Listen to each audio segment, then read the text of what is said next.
بسم اللہ الرحمن الرحیم۔ رمضان شریف کے مہینے میں بیوی سے ہم بستری کرنے کے 3 بڑے فائدے۔ شام کو افطاری کے بعد صبح سحری کا وقت ختم ہونے سے پہلے زوجین جمع کر سکتی ہیں، جیسا کہ قرآن مجید میں اللہ تعالیٰ کا ارشاد ہے، تمہارے لیے روزوں کی راتوں میں اپنی بیویوں کے پاس جانا حلال کر دیا گیا ہے، وہ تمہاری پوشاک ہیں اور تم ان کی پوشاک ہو۔ اللہ تعالیٰ کو معلوم ہے کہ تم اپنے حق میں خیانت کرتے تھے، سو اس نے تمہارے حال پر رحم کیا اور تمہیں معاف فرما دیا۔ پس اب روزوں کی راتوں میں بے شک ان سے مباشرت کیا کرو اور جو اللہ نے تمہارے لیے لکھ دیا ہے۔ رمضان المبارک میں دن کے وقت روزے کی حالت میں میاں بیوی کا ہم بستری کرنا منع ہے، البتہ غروب آفتاب کے بعد سحری کا وقت ختم ہونے سے پہلے تک میاں بیوی کا ازواجی تعلق قائم کرنا جائز ہے۔ واضح رہے کہ رمضان المبارک میں روزے کی حالت میں اپنی بیوی سے ہم بستری کرنے سے روزہ فاسد ہو جائے گا۔ سچے دل سے توبہ استغفار لازم ہونے کے ساتھ ساتھ قضا اور کفارہ دونوں لازم ہوں گے، یعنی ایک روزہ بطور قضا رکھنے کے ساتھ ایک روزے کے کفارے میں 60 روزے مسلسل رکھنے واجب ہوں گے۔ لیکن اگر مسلسل 60 روزے رکھنے کی طاقت نہ ہو تو 60 مسکینوں کو کھانا کھلانا واجب ہوگا۔ حضرت ابو ہریرہ رضی اللہ تعالی عنہ نے ایک شخص نبی کریم صلی اللہ علیہ وسلم کی خدمت میں حاضر ہوا اور عرض کی کہ یہ بدنصیب رمضان میں اپنی بیوی سے جمع کر بیٹھا ہے۔ آپ صلی اللہ علیہ وسلم نے دریافت فرمایا کہ تمہارے پاس اتنی طاقت نہیں کہ ایک غلام آزاد کر سکو؟ اس نے کہا کہ نہیں۔ آپ صلی اللہ علیہ وسلم نے دریافت فرمایا کہ کیا تم پہ در پہ 2 ماہ کے روزے رکھ سکتے ہو؟ اس نے کہا کہ نہیں۔ آپ صلی اللہ علیہ وسلم نے پھر دریافت فرمایا کہ کیا تمہارے اندر اتنی طاقت ہے کہ 60 مسکینوں کو کھانا کھلا سکو؟ اب بھی اس کا جواب منفی میں ہی تھا۔ راوی نے بیان کیا پھر نبی کریم صلی اللہ علیہ وسلم کی خدمت میں ایک تھیلا لایا گیا جس میں کھجوریں تھی۔ نبی کریم صلی اللہ علیہ وسلم نے فرمایا اسے لے جا اور اپنی طرف سے محتاجوں کو کھلا دے۔ اس شخص نے کہا اپنے سے بھی زیادہ محتاج، حالانکہ 2 میدانوں کے درمیان کوئی گھرانہ ہم سے زیادہ محتاج نہیں۔ آپ صلی اللہ علیہ وسلم نے فرمایا پھر جا اپنے گھر والوں ہی کو کھلا دے۔ سبحان اللہ، کتنا پیارا دین اسلام ہے۔ ہمارے معاشرے میں ایک سوال ذہنوں میں ہمیشہ رہتا ہے کہ رمضان شریف کے مہینے میں بیوی سے ہم بستری کرنا کیسا ہے؟ رمضان میں بیوی سے ہم بستری کرنا جائز ہے، بلکہ منع اس لیے ہے کہ روزے کی حالت میں آپ صلی اللہ علیہ وسلم نے ارشاد فرمایا کہ اپنی بیویوں سے جمع نہ کرو، اس سے روزہ بھی ٹوٹ جائے گا اور اس کو سخت گناہ بھی دیا جائے گا۔ جس طرح سے کھانے پینے سے خواہشات کو روکا جاتا ہے، اسی طرح سے بیوی کی خواہشات سے بھی پرہیز کیا جائے۔ تو یہ دن کے وقت روزے کی حالت میں منع ہے، لیکن رات کے حصے میں بیوی سے ملاقات کر سکتا ہے۔ اگرچہ دونوں بغیر روزے سے ہوں، کسی وجہ سے مجبوری کے تحت روزہ نہ رکھ سکے ہوں تو دن کے حصے میں بھی کر سکتے ہیں، لیکن روزے کی حالت میں منع ہے۔ ناظرین، رمضان المبارک میں ہم بستری کے 3 بڑے فائدے ملاحظہ فرمائیں۔ پہلا بڑا فائدہ یہ ہے کہ اولاد نیک پیدا ہوتی ہے، کیونکہ رمضان شریف کے مہینے میں اللہ تبارک و تعالی اپنی خاص رحمتیں برکتیں نازل فرماتا ہے،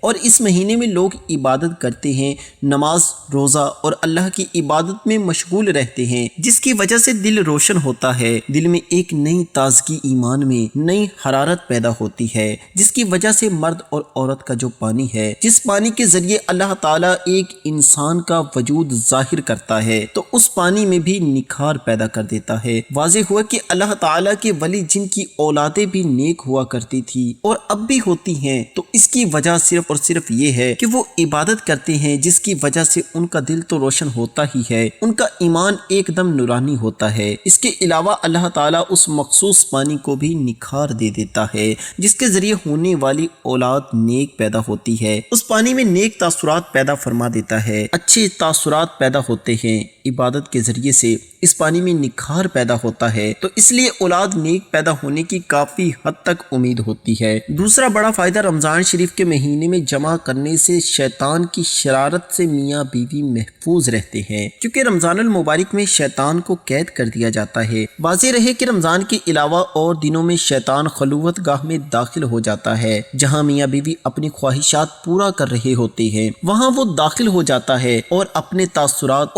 تاثرات عورت کی شکم میں داخل کر دیتا ہے اور اپنی شرارتیں کرتا ہے، جس کی وجہ سے شیطانی شرارتوں والی اولاد پیدا ہوتی ہے۔ اب آپ بڑی حیرت سے یہ سوچ رہے ہوں گے کہ آخر ایسا کیسے ہو سکتا ہے، تو جان لیجئے اللہ کے رسول صلی اللہ علیہ وسلم نے ارشاد فرمایا، شیطان تمہارا کھلا دشمن ہے۔ جب بچہ پیدا ہوتا ہے تب شیطان آ جاتا ہے بچے کو پریشان کرنے کے لیے اور اس کے ساتھ شرارتیں کرتا ہے۔ بچہ کافی پریشان رہتا ہے، تو اس لیے بچے کی پیدائش پر اذان پڑھی جاتی ہے تاکہ بچے کو راحت ملے اور شیطان بھاگ جائے، کیونکہ اللہ کے نبی صلی اللہ علیہ وسلم ارشاد فرماتے ہیں اذان پڑھنے سے شیطان کافی میل دور بھاگ جاتا ہے، تو اس لیے اذان دینے میں دیری نہ کی جائے۔ بچے کی جیسے ہی پیدائش ہو تو جلدی سے جلدی اس کے کان میں اذان دے دیا کریں۔ آپ صلی اللہ علیہ وسلم ارشاد فرماتے ہیں جب موت کا وقت قریب آتا ہے تب بھی شیطان اپنی شرارت سے باز نہیں آتا، تب بھی وہاں آ جاتا ہے اور اس کو پریشان کرتا ہے تاکہ اس کی زبان سے کچھ غلط نکلے اور کلمہ زبان سے نہ نکل سکے۔ تو اسی لیے وہاں پر جو موجود حضرات ہوتے ہیں انہیں چاہیے کہ کلمہ شریف زور زور سے پڑھیں تاکہ مرنے والے کو کلمہ یاد آ جائے اور وہ بھی کلمہ پڑھ لے، اور جب انتقال ہو جاتا ہے تب بھی وہ پیچھا نہیں چھوڑتا، قبر میں بھی بہکانے کے لیے پریشان کرنے کے لیے آ جاتا ہے تاکہ یہ سوالوں کے صحیح جواب نہ دے سکے۔ اللہ کے رسول صلی اللہ علیہ وسلم ارشاد فرماتے ہیں اذان سے شیطان کافی حد تک دور بھاگ جاتا ہے، جس کی وجہ سے اذان دی جاتی ہے۔ تو اسی طرح میاں بیوی جب خصوصی ملاقات کرتے ہیں تو اس دوران بھی شیطان اپنی شرارت سے باز نہیں آتا اور اپنے تاثرات داخل کرنے کی کوشش میں رہتا ہے۔ تو اس سے بچنے کے لیے بھی آپ صلی اللہ علیہ وسلم نے ہم بستری کی دعا بتائی ہے، لیکن رمضان کے مہینے میں شیطان شرارت نہیں کر پاتا، کیونکہ رمضان کے اس مقدس مہینے میں شیطان کو زنجیروں میں جکڑ کر قید کر دیا جاتا ہے۔ تیسرا بڑا فائدہ یہ ہے کہ رمضان شریف کے مہینے میں جمع کرنے سے 70 گنا ثواب عطا کیا جاتا ہے، کیونکہ آپ صلی اللہ علیہ وسلم ارشاد فرماتے ہیں رمضان کے مہینے میں جب کوئی نیکی کی جائے یا برائی کی جائے دونوں کا بدلہ 70 گنا دیا جاتا ہے اور ہم بستری کرنے کا ثواب ہے۔ صحابہ کرام نے عرض کیا یا رسول اللہ صلی اللہ علیہ وآلہ وسلم جب میاں بیوی ہم بستری کریں کہ کیا ان کو ثواب بھی دیا جاتا ہے؟ تو آپ صلی اللہ علیہ وسلم نے فرمایا جی ہاں، اگر وہ زنا کرتے تب ان کو کیا عذاب نہیں دیا جاتا؟ تو اس لیے اللہ کے نبی صلی اللہ علیہ وسلم ارشاد فرماتے ہیں جمع کرنے سے بھی اللہ تعالیٰ ان کو ثواب عطا فرماتا ہے، اور رمضان کے مہینے میں جب جمع کیا جائے گا تو 70 گنا ثواب عطا کیا جائے گا۔ یہ 3 بڑے فائدے ہیں رمضان میں جمع کرنے کے، لیکن خیال رہے کہ روزے کی حالت میں ہم بستری نہ کی جائے ورنہ آپ سخت سے سخت گناہ کے مرتکب ہوں گے۔ واضح ہوا کہ رمضان المبارک میں طلوع فجر سے غروب آفتاب تک یعنی روزے کی حالت میں بیوی کے ساتھ ہم بستری کرنا جائز نہیں ہے۔ اس کے علاوہ رات کو بیوی کے ساتھ ازواجی تعلقات قائم کرنے میں کوئی مذائقہ نہیں۔ اگر رمضان میں روزے کی حالت میں اپنی بیوی سے ہم بستری کی تو ایسی صورت میں روزہ فاسد ہو جائے گا۔ سچے دل سے توبہ استغفار لازم ہونے کے ساتھ ساتھ قضا اور کفارہ دونوں لازم ہوں گے، یعنی ایک روزہ بطور قضا رکھنے کے ساتھ ایک روزے کے کفارے میں 60 روزے مسلسل رکھنے واجب ہوں گے۔ روزہ فاسد ہونے کے بعد رمضان کے احترام کی وجہ سے دن کا باقی وقت روزے دار کی طرح بھوکا پیاسا رہنا ہوگا، اور اگر دائمی مرض یا زیادہ بڑھاپے وغیرہ کسی شرعی عذر کی بنا پر واقعتاً کفارے کے روزے رکھنے پر قادر نہ ہو تو 60 مسکینوں کو 2 وقت کھانا کھلانا یا 60 مسکینوں کو صدقۃ الفطر ادا کرنا ہوگا۔ اللہ پاک ہمیں دین کی مکمل سمجھ نصیب فرمائے اور ہمیں نیکوکاروں میں شامل کرے، آمین ثم آمین۔ ناظرین کمنٹ باکس میں اللہ کے 99 ناموں میں سے ایک نام ضرور ٹائپ کیجیے گا۔ شکریہ۔